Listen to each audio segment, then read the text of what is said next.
ఈ 18 సంవత్సరాలు న్యాయం కోసం పోరాడిన ఈ దేశంలో ఈ రాష్ట్రంలో సామాన్యులకి మైనారిటీ వాళ్ళకి న్యాయం జరగదు అని తేలింది సార్. మా పాప మాకు దూరమైంది సార్. ఇన్నాళ్ళ మా పోరాటం మా పాప మాకు ఎవరూ తెచ్చివ్వలేరు సార్. అన్యాయం చేసేశారు. మా పాప మాకు దూరం అయిపోయింది. ఎవ్వరూ తెచ్చివ్వలేరు సార్. కానీ మేము ఒకటే, సమాజంలో ఏ ఆడపిల్లకి ఇలాంటి అన్యాయం జరగకూడదు. చేసే ప్రతి వాడు ఏ పాప జోలికైనా వెళ్తే భయపడిపోవాలి. ఆయిషా మీరా కేసులో ఇలా చేశారు, ఇలా శిక్షించారని తెలియజేయటం కోసం, సమాజానికి మేలుకొలుపుగా ఉండటం కోసం 18 సంవత్సరాల నుంచి ప్రయత్నం చేస్తూనే ఉన్నాం సార్. ఎక్కడా న్యాయం జరగలేదు సార్. అందరూ కూడా కేసుని మసిపూసి మారేడు కాయ చేయటం కోసం ప్రయత్నించారే తప్ప న్యాయం చేయలేదు సార్. 18 సంవత్సరాల నుంచి ఏ రాత్రి పడుకోలేదండి. ఏ రాత్రి కూడా పడుకోలేదు. ఒక్క మాట చెబుతాను సార్. మా పాప కేసు మొన్న నేను వేరే పని మీద పాండిచేరి వెళ్ళాను సార్. పాండిచేరి వెళ్తే అక్కడ ఏదో యూట్యూబ్లో ఏవో వస్తున్నాయి, ఆయిషా మీరా కేసు క్లోజ్ అయిపోయింది అని. క్లోజ్ ఎందుకు అవుతుంది సార్? ఎక్కడ న్యాయం జరగలేదు కదా. క్లోజ్ ఎలా అయింది?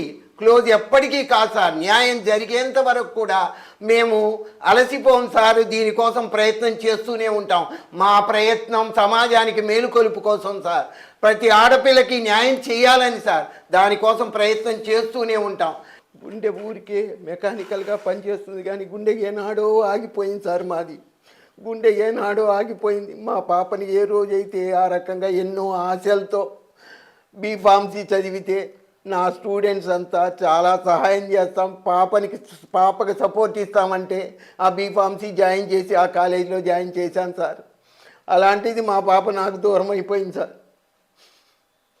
ఎంతకంటే దారుణం ఇంకేముంది సార్? పైపెచ్చు న్యాయం కోసం పోరాడితే అన్యాయం చేసేశారు. సత్యాన్ని సమాధి చేశారు. 7 సంవత్సరాల తర్వాత 10 రోజుల్లో ఇస్తామన్నారు బాడీ పార్ట్స్ని. 7 సంవత్సరాల తర్వాత అప్పటికీ కూడా బాక్సులో ఉన్నాయి, బాక్స్ చేత్తో పట్టుకెళ్ళండి అని చెప్పిందండి సిపిఐ. ఇంతకంటే అధర్మం, అన్యాయం, అమానుషత్వం ఇంతకంటే ఉంటాయా సార్? ఆ జడ్జి గారు తల్లి స్త్రీమూర్తి కాబట్టి ఎత్ర నార్యస్తు పూజ్యంతే రమంతే తత్ర దేవతా అనే వేదవాక్కు ఉన్న ఈ భారతదేశంలో ఆవిడ కొంచెం స్పందించి, ఏమీ చేయలేని పరిస్థితిలో ఆమె కొంచెం స్పందించి ప్రభుత్వ లాంఛనాలతో మీ పాప బాడీ పార్ట్స్ని మళ్ళీ తిరిగి మీకు అప్పగిస్తాము, అలా ఆర్డర్ వేస్తానని చెప్పింది సార్. సిబిఐ వాళ్ళు ఆధారాలు లేవని చెప్తే కేసు క్లోజ్ చేశారు తప్ప తల్లిదండ్రులు కేసు క్లోజ్ చేయమని అడగలేదు సార్. కేసు క్లోజ్ చేయమని అడగలేదు. న్యాయం జరగాలి. ఇవాళ ఇన్వెస్టిగేషన్ ఆఫీసర్స్ అంతా ఫెయిల్ అయిపోయి ఉండొచ్చు.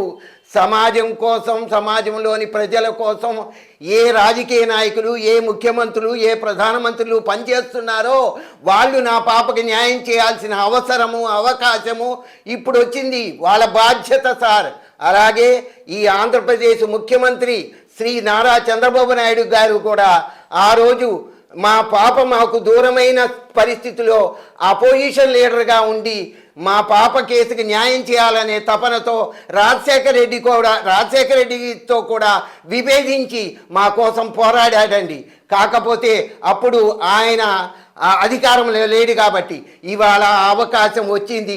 ఈ అవకాశాన్ని సద్వినియోగపరచుకొని మాకు న్యాయం చేయాలని ఒక sitting judge, retired sitting judge, high court judge చేత జ్యుడిషియల్ ఎంక్వైరీ వేసి ఎవరైతే నా పాప కేసుని నీరుగార్చడానికి ప్రయత్నించారో ఆ ఆఫీసర్స్ అందరినీ కూడా ఇంట్రాగేట్ చేసి, రిమైండ్ చేసి ఏం తప్పు చేశారు, ఏమి దాచారు, ఈ రిపోర్ట్లన్నీ నిందితుల్నే సాక్షులుగా ఎందుకు ఏమార్చి ఆ రిపోర్టులతో ఇంతకాలం ప్రజల్ని, సమాజాన్ని, మమ్మల్ని మభ్యపెడుతూ వచ్చారో ఆ నిజాలు నిగ్గు తేల్చాల్సిన అవసరము ఆ ఘడియ వచ్చింది సార్. ఇంకెవరూ మాకు న్యాయం చేయలేరు. చంద్రబాబు నాయుడు గారు మీరు ప్రభుత్వంలో అధికారంలో ఉన్నారు, ఆ రోజు మాకు న్యాయం చేస్తామన్నారు. ఇవాళ న్యాయం చేయండి సార్. మిమ్మల్ని విజ్ఞప్తిగా చేస్తున్నాను సార్, అర్థిస్తున్నాను సార్. మా పాపకి న్యాయం చేయండి, మా కోరిక తీర్చండి. డిసెంబర్ 27వ తారీఖుని ఆయిషా సంస్మరణ దినంగా ప్రకటించండి ప్రభుత్వం తరపున. అలాగే మా పాపకి పేరుతో ఒక ట్రస్ట్ ఓపెన్ చేసి అన్యాయమైన ఆడపిల్లలకి, పేద ఇంటి ఆడపిల్లలకి ఆర్థికంగా సహాయం చేయటానికి ఆయిషా మీరా ట్రస్ట్ ఓపెన్ చేయండి సార్. ఇదే మేము కోరుకుంటున్నాం సార్. న్యాయం జరగాలి, న్యాయం చేయాలి. దానికోసం మహిళా కమిషనర్ గారు శ్రీమతి రాయపాటి శైలజ గారిని కూడా విన్నవించుకొని మెమోరాండం సమర్పించాం సార్. ఆవిడ మీ దగ్గరకు వచ్చారు. మీరు మీకున్న పరిస్థితుల్లో వీలు లేక తప్పకుండా వాళ్ళని కలుస్తానని మాటిచ్చారంట. సాధ్యమైనంత త్వరగా మీరే స్పందించాలి, మీరే స్పందించగలరు సార్.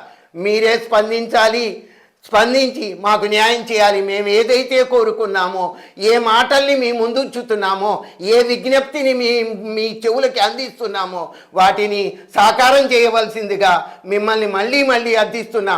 మా పాపని సార్ చంద్రబాబు నాయుడు గారు, మా పాపని మీరెవరు కూడా, భగవంతుడు కూడా మా పాపని మాకు తిరిగి తెచ్చివ్వలేరు సార్. మా పాప మాకు దూరం అయిపోయింది, తెచ్చివ్వలేరు. సమాజం కోసం మా పోరాటం, ఉపాధ్యాయ వృత్తిలో ఉన్నాం కాబట్టి ఈ పోరాటం చేస్తున్నాము.